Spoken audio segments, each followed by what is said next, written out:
Buenas noches. De acuerdo con el INEGI, en México 3 de cada 4 hijos de padres separados no reciben pensión alimentaria.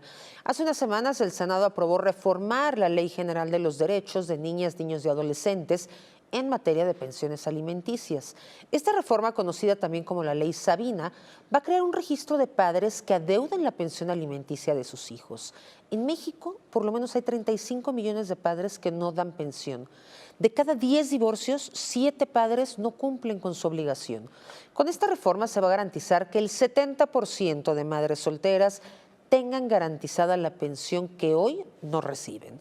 Los derechos alimentarios de los menores comprenden esencialmente la satisfacción de sus necesidades de sustento y supervivencia, que son alimentación, nutrición, vestido, habitación, recreación, atención médica y psicológica, educación, pero también gastos de embarazo y de parto. A través de esta reforma se establece la creación del Registro Nacional de Obligaciones Alimentarias, un registro que va a ser público, va a concentrar los nombres de los deudores alimentarios, y quienes estén en este registro no podrán tramitar licencias, pasaportes, documentos de identidad, no van a poder participar como candidatos a cargos de elección popular, pero tampoco van a poder hacer trámites frente a notario público como comprar o vender inmuebles, herencias o solicitudes de matrimonio. Para hablar de esto nos acompaña Diana Luz, ella es activista y la promotora de la Ley Sabina. Diana Luz, gracias por estar con nosotros. Muchas gracias, Kim. Pues un muy buen momento después de más de 20 años de lucha. Después de 20 años de tener iniciativas en San Lázaro congeladas para tener un registro nacional de deudores alimentarios, pues bueno, nos anteceden luchas también de otras mujeres que vale la pena mencionar. Malú Micher, cuando fue diputada federal por el PRD, fue una de las pioneras e iniciadoras de esta propuesta de la creación del registro de deudores alimentarios, y en ese momento también propuso que fuera el Estado quien garantizara las pensiones alimenticias en ausencia de estos padres abandónicos. Sin embargo, bueno, esto no ha prosperado como en otros países, como España, como Francia, que cuando el deudor alimentario no paga la pensión alimenticia, el Estado le entra y dice: yo te pago 6 meses a ti, mamá, y esa deuda la hago yo como Estado, y yo se la cobro al deudor, porque no es lo mismo que la mamá esté con sus abogados estirando el dinero para pagar su defensa jurídica, buscando que el señor llegue a una audiencia, a que el Estado cite a un deudor alimentario y le diga: tú me debes porque yo cumplí una obligación que tú no estás cumpliendo. Eso es como una utopía, o es como también un ideal de lo que debía ser la garantía de alimentos a las infancias por parte del Estado. Sin embargo, avanzamos con esta reforma sin duda mucho. Es una ventana que abre una posibilidad inmensa a abrir esta conversación ante una violencia silenciada, normalizada, donde tenemos diputados federales, senadores que deben la pensión alimenticia. Entonces, estas situaciones hacen que pues sea el avispero del patriarcado, los deudores alimentarios, que haya unos pactos también entre ellos desde el poder, y estas reformas que hace 20 años les incomodaban y con una mayoría en el Congreso en San Lázaro pues no pasaban. Entonces, yo creo que esta llegada también de las mujeres al Congreso federal, al Senado, pues está teniendo repercusiones importantes, en tanto que hay leyes que se están aprobando, como la 3 de 3, que recientemente pues se anunció desde San Lázaro, impulsada también por mujeres legisladoras, y Ley Sabina, que contempla la creación de este Registro Nacional de Deudores Alimentarios. ¿Cómo comienza tu lucha? Porque la Ley Sabina, sabemos, se llama, también se conoce como Ley Sabina porque tu hija es Sabina.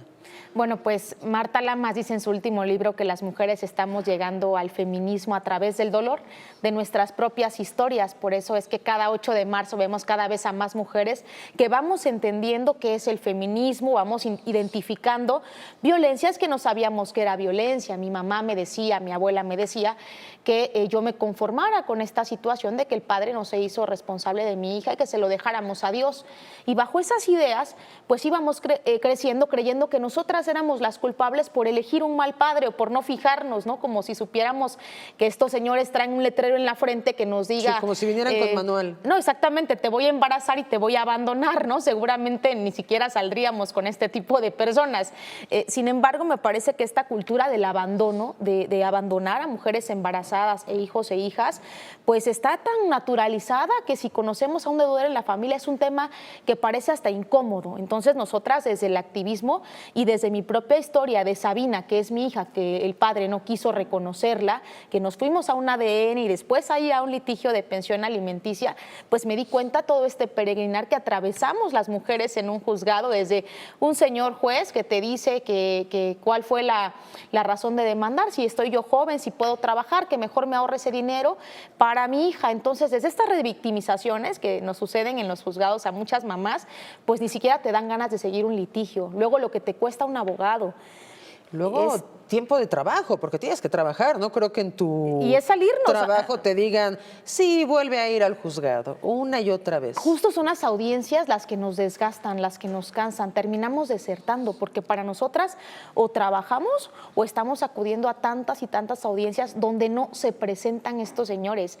Por eso es que nosotras decimos que son delincuentes, porque renuncian a sus trabajos, cambian de domicilio, fingen tener ingresos menores a los que realmente tienen, son solapados también por sus áreas de recursos humanos en muchas de las empresas donde trabajan. Para nosotras, qué difícil es notificarle a un deudor alimentario. Qué difícil es lograr una sentencia provisional, porque de ahí partimos a que el juez, a la hora que se le da la gana, dicta la sentencia, si se le da la gana. Tenemos casos ahora de exámenes de ADN que después de que la mamá se anima a denunciar, se hace la prueba del ADN, el deudor de este padre deudor que no quiere reconocer a la infancia, se hace la prueba al fin y que ya está el sobre. Bueno, jueces demorando 8, 10, 11 meses el sobre. ¿Con qué y no excusa? lo abren. Pues que no hay, por ejemplo ahora, ¿no?, que inicia el periodo vacacional, pues que no hay fecha para que tengan audiencias porque es una sobrecarga de trabajos para ellos, porque el área de pensión alimenticia dentro de los juzgados familiares es como el área que hasta flojera les da a los jueces hablar de un tema de pensión alimenticia. Hay otros casos y otros asuntos, otros litigios, por ejemplo, testamentarios, que les dan mucha más prioridad. Divorcios que hablar de pensión alimenticia o que entrarle a resolver sentencias, porque además, ¿quién evalúa a los jueces? ¿Quién les da seguimiento? A ver, usted tiene 10 días para emitir una sentencia. Eso no existe. Entonces, si no hay un seguimiento, una evaluación a los jueces, también nosotras estamos denunciando jueces. Estamos diciendo, este señor, sin ninguna razón, está demorando un ADN. Y eso nos parece corrupción, porque entonces algo no anda bien, entonces pactó con el deudor, entonces este deudor con características pues de solvencia económica puede también retrasar, ¿no? O decirle a un notificador, mira, ten 300 pesos y di que no me encontraste y date otra vuelta al otro mes. Y así nos traen a muchas mamás. Mientras tanto, sí, no hay dinero para vivir. Claro, las infancias comen todos los días. Nosotras no tenemos el privilegio patriarcal de ser hombre y desentenderte, ¿no? Y decir, ay, pues no es mi hijo, no es mi hija, o no tengo. Porque ellos pueden decir eso. Nosotras tenemos a infancias que nos dicen, mamá, tengo hambre, mamá, hazme de comer, ya llegó los gastos de la colegiatura de la escuela y tenemos que responder y tenemos que ver si vendemos por catálogo, tenemos que ver si conseguimos otro trabajo, tenemos que ver quién nos cuida a nuestros hijos e hijas. A veces en nuestros propios hogares se cometen violaciones a los niños y niñas. Somos el país con mayor número de violaciones a las infancias, de trata infantil. Y estos deudores alimentarios generan una serie de repercusiones, de consecuencias que también están invisibilizadas, porque las mamás tenemos que hacer triples esfuerzos. Y esta es una realidad de este país de padres ausentes. Vamos a hacer una pausa, pero al regresar vamos a hablar mucho más de este tema. Está peor.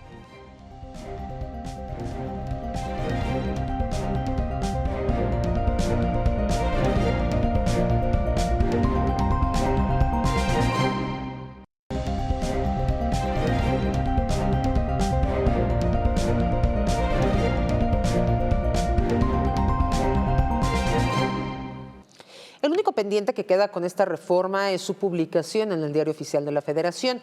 Una vez que sea publicado, su aplicación va a ser a nivel nacional y el DIF va a contar con 300 días para implementarlo. El registro va a ser público, se va a actualizar mensualmente y va a incluir a todos los deudores mayores a 90 días, que en 90 días no hayan cumplido con su obligación. Cuéntanos, porque de eso estábamos hablando en la pausa, la diferencia entre México y los demás países de América Latina y Estados Unidos con relación a los padres deudores? Porque aquí es una pandemia la que tenemos de deudores. No, bueno, somos el país de los padres ausentes. Hay una gran cantidad de estos señores que además ocupan cargos públicos, muchísimos de ellos o han ocupado cargos públicos. El exministro Góngora Pimentel, expresidente de la Suprema Corte de Justicia, que pues con 2 hijos autistas negaba este derecho a sus hijos y fue un escándalo nacional. Y en América Latina estamos nosotros llegando tarde a esta legislación, estamos llegando con 20 años de retraso. Tenemos en Perú a un país que tiene un registro nacional de deudores alimentarios con fotografía. Aquí nos da miedo entrarle realmente a abrir los registros estatales de los deudores, que eso lo estamos viendo en los estados, en la legislación local, porque, bueno, de diferentes diputados argumentan que la privacidad, que el derecho que ellos tienen a ocupar cargos y que, bueno, aquí nos fuimos hasta la Suprema Corte de Justicia para que la Suprema fuera a decirnos, a recordarnos a este país que sí, efectivamente existe un derecho universal al trabajo, pero que estos señores son delincuentes. Entonces no pueden ocupar un cargo público porque se necesitan criterios de honestidad, honorabilidad, moralidad, que estos señores no cumplen. En Argentina también. También en Venezuela se ha legislado. ¿En Venezuela? Sí, en Venezuela también tienen esta forma de legislar para hablar de estos deudores alimentarios, de estos registros. En México llegamos tarde a este registro nacional. Es importante también decir que el carácter que tiene de que sea público, que podamos ver en un solo clic con nombre y apellido a estos deudores, pues va seguramente a inhibir esta conducta, o eso se busca, ¿no? Que ya los nuevos niños, jóvenes que están viendo que ya no es normal embarazar y abandonar a las mujeres con hijos. Sí, decir, ya no quiero estar con mis hijos, me voy. Van a poder verse reflejados en un registro que les va a impactar en su vida cotidiana, desde que una empresa pueda buscarlos en este registro y saber si el señor tiene o no un adeudo.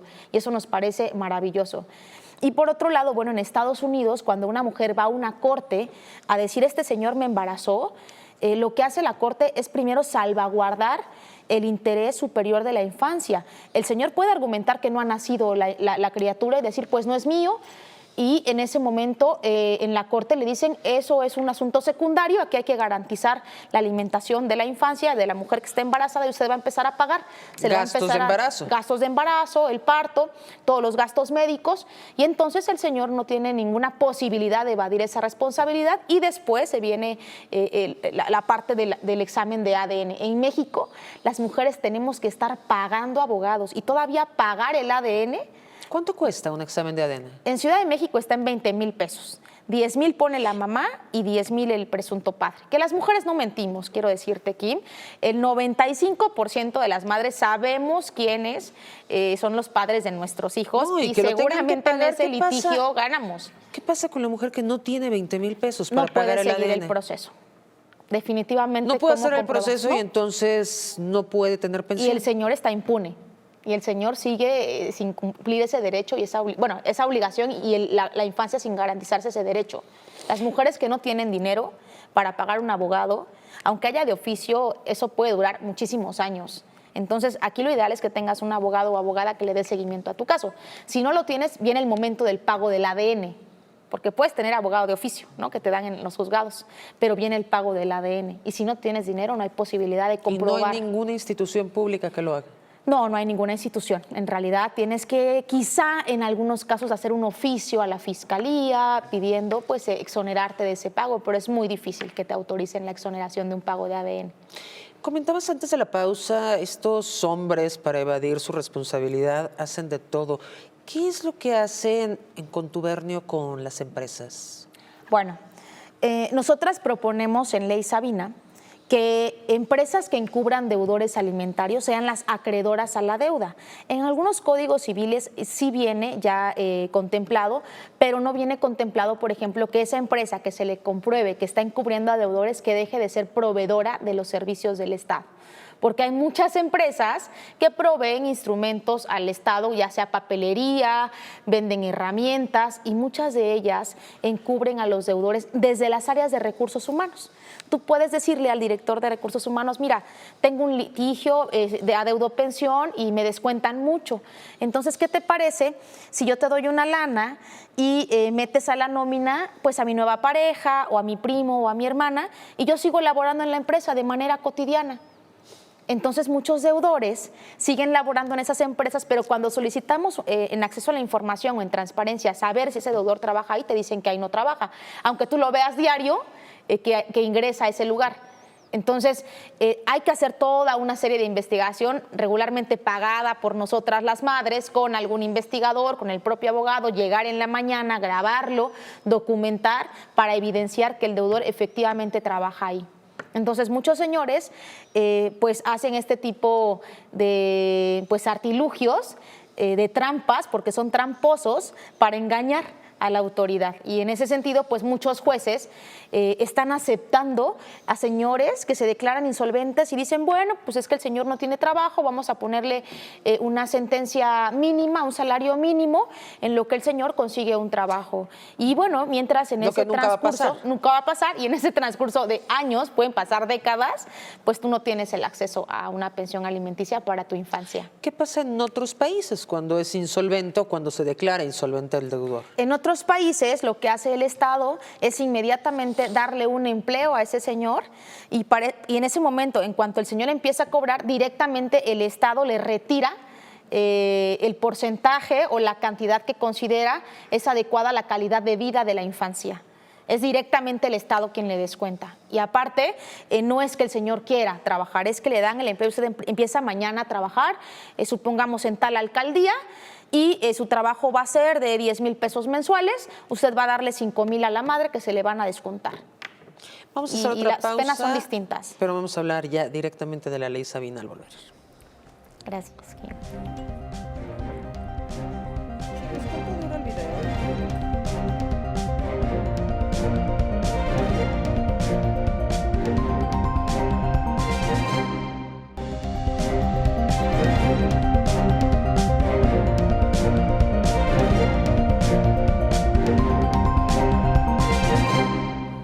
Vamos a ver lo que dijo la senadora Olga Sánchez Cordero con relación a este registro nacional.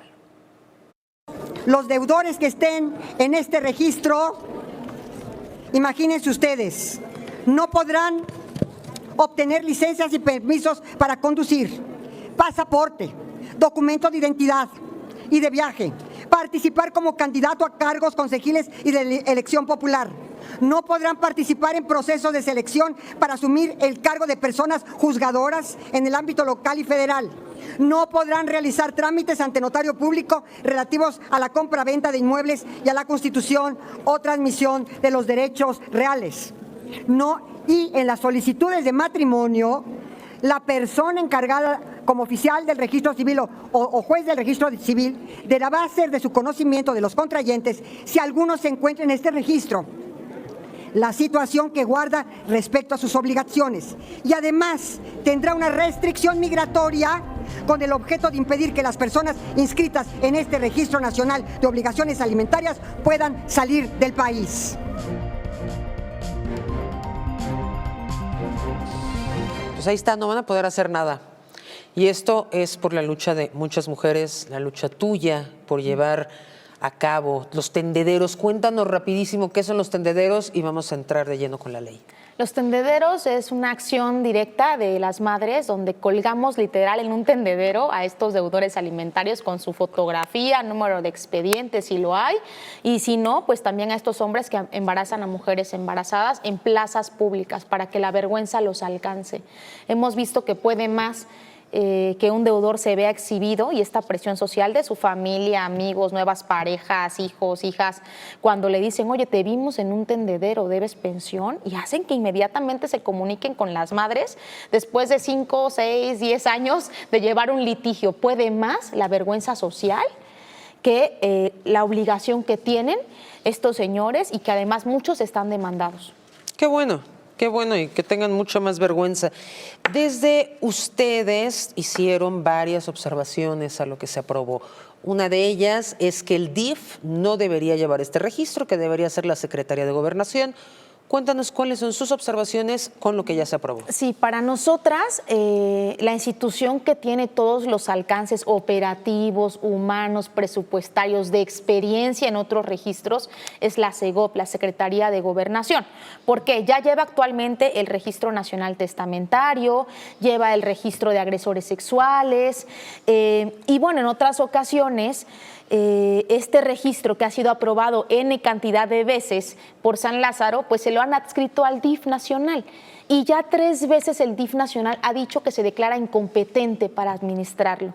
Entonces, a nuestra consideración, en virtud de toda esta historia que tiene la creación del Registro Nacional, del marco operativo y facultativo de la SEGOP, que además tiene la facultad ahora de tener toda la información de los registros civiles de los estados, incluso datos biométricos.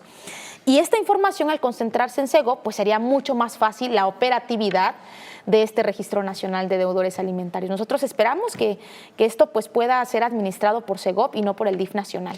Otra de las observaciones que ustedes tienen es, en este registro van a incluir a deudores que lleven más de 90 días sin pagar la pensión.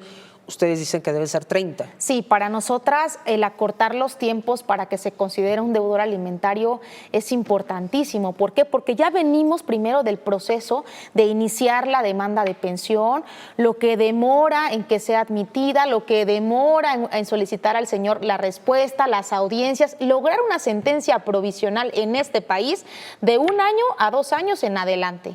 Antes es muy complicado, o digo, hay casos excepcionales de a lo mejor muy buenos abogados que tengan contacto con los jueces y juezas para que salgan las resoluciones rápido, pero realmente tardamos más de 1 año nosotras en llevar a cabo, lograr una sentencia. Entonces, abrir el tiempo a 90 días después de esa sentencia, pues es para nosotras pagar 3 meses de abogado o abogada.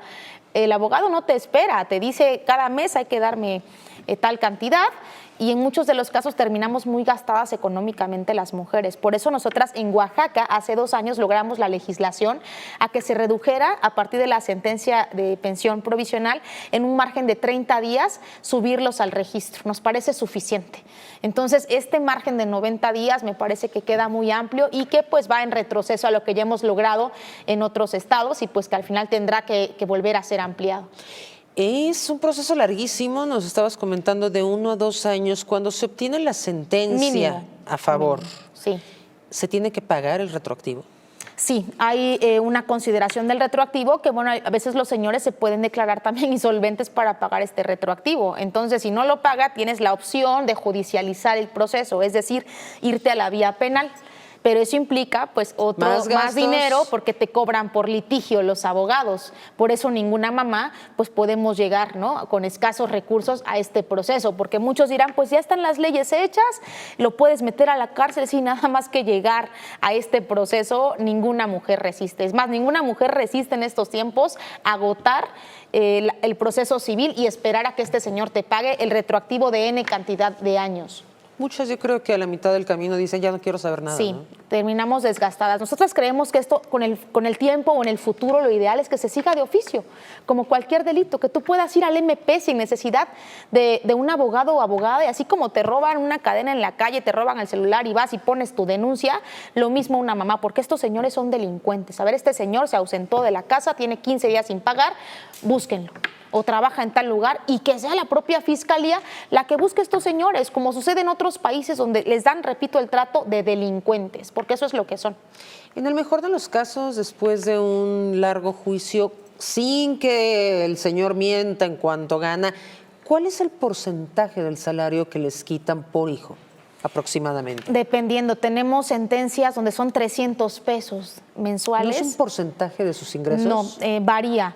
se puede medir la cantidad de NUMAS en salarios mínimos y en México no tenemos definido un porcentaje. Parten de un 15% en muchos de los casos. En Argentina están partiendo del 30% del salario por hijo y pueda llegar hasta el 50% en casos de 2 o más hijos. En México partimos del 15% en muchos casos y en otros casos varía en relación al salario del deudor. Si el deudor es un policía municipal y gana 1,200 pesos, le están dando a la mamá cerca de 200 o 300 pesos. Entonces son cantidades, pues digo, en muchos casos irrisorias que ni para pagar el internet, ¿no? Que ahora pues todo mundo utilizamos este acceso a la información y que más en las escuelas a los niños y niñas pues requerimos este servicio y que pues ni siquiera muchas de las sentencias que se fijan o que fijan los jueces van acordes también a la realidad de la calidad de vida de la infancia, sino más bien parten del salario de los deudores. Claro. Diana Luz, muchísimas gracias. Gracias por estar aquí, gracias por tu lucha. Muchas gracias a ti. Y gracias por habernos acompañado. Lo esperamos el próximo miércoles a las 9.